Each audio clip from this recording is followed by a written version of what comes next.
हमारा टॉपिक जो है ये ख़ास तौर पे प्रेपोजिशन के बारे में है। इसमें हम देखेंगे कि ख़ास किस्म के वर्ब्स के बाद अगर प्रेपोजिशन को हम चेंज करेंगे तो किस तरह से उसका मीनिंग चेंज हो सकता है। स्टूडेंट्स के लिए अक्सर पेपर में कंफ्यूजिंग होता है क्योंकि प्रेपोजिशन जो है उसके चेंज करने से मीनिंग चेंज हो जाता है और स्टूडेंट कन्फ्यूज़ हो जाते हैं। इसलिए जो मोस्ट इम्पोर्टेंट है आज के लेक्चर में हम उनको डिस्कस करेंगे, उनका मीनिंग और उनको सेंटेंस में इस्तेमाल करेंगे। फर्स्ट है अबाइड बाय। अबाइड के बाद अगर आप बाय लगाएंगे तो इसका मतलब हो जाएगा पाबंदी करना। जैसे हम वादा करते हैं तो हमें उसकी पासदारी करनी चाहिए, तो हम कह सकते हैं you should abide by your promise. तो बाय लग जाएगा तो इसका मतलब हो जाएगा पाबंदी करना।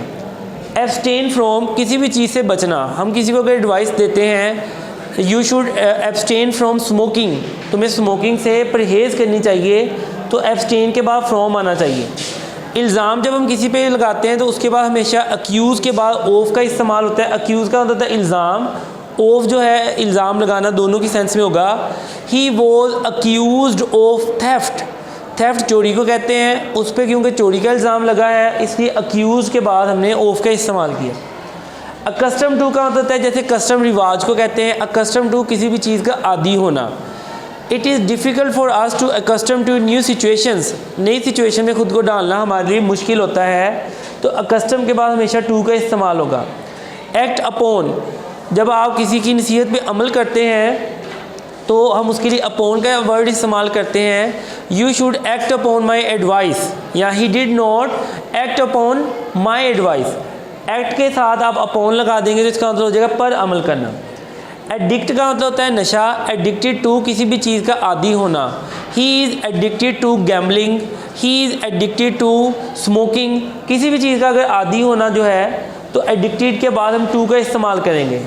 एडहियर का मतलब है चिपकना, तो एडहियर टू आएगा। जैसे wet clothes adhere to your body, लेकिन यहाँ मैंने मीनिंग लिखा है डटे रहना, अपने किसी आइडिया पे स्टक रहना। मतलब आप बहस करते हैं तो उस पर आप किसी एक आइडिया पे डटे रहते हैं तो हम कह सकते हैं ही एडहियर्ड टू हिज प्लान्स। जो उसने अपना मंसूबा दिया है वो उससे बिल्कुल नहीं हिला, उस पर डटा रहा।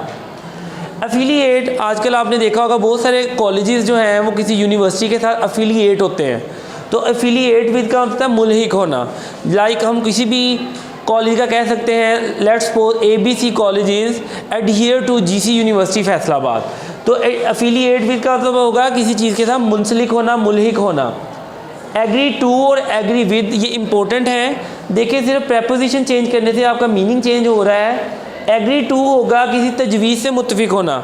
जैसे कोई शख्स कोई एडवाइस देता है तो आप अगर उससे एग्री करते हैं, जैसे I agreed to his plan.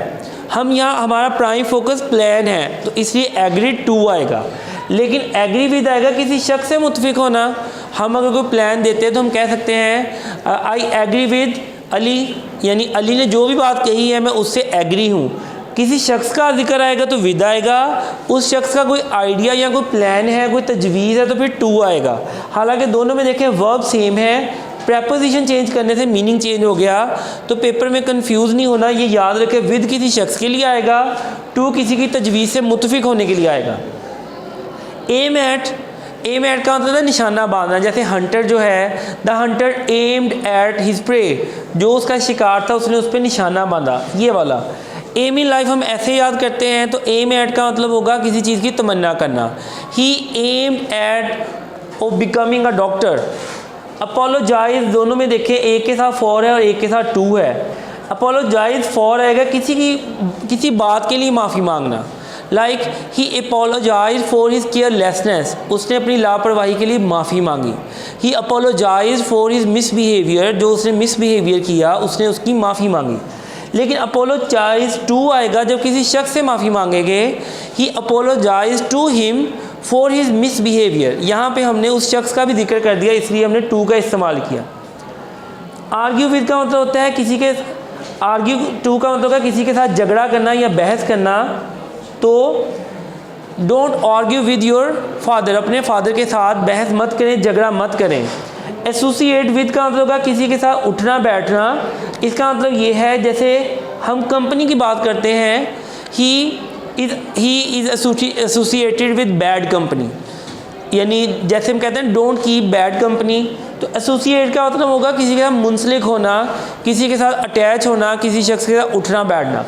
तो इन प्रेपोजिशंस को याद रखें, स्पेसिफिक वर्ब के साथ उनका इस्तेमाल याद रखें, मीनिंग में डिफरेंस जानें, और पेपर में अगर इस तरह की फिल इन द ब्लैंक्स या MCQs या ख़ास तौर पे सेकंड ईयर और BA के स्टूडेंट्स के लिए ये सेंटेंसेस बनाने के लिए आता है, एक प्रेपोजिशन चेंज करने से उसका मीनिंग चेंज होता है, इसको याद रखें।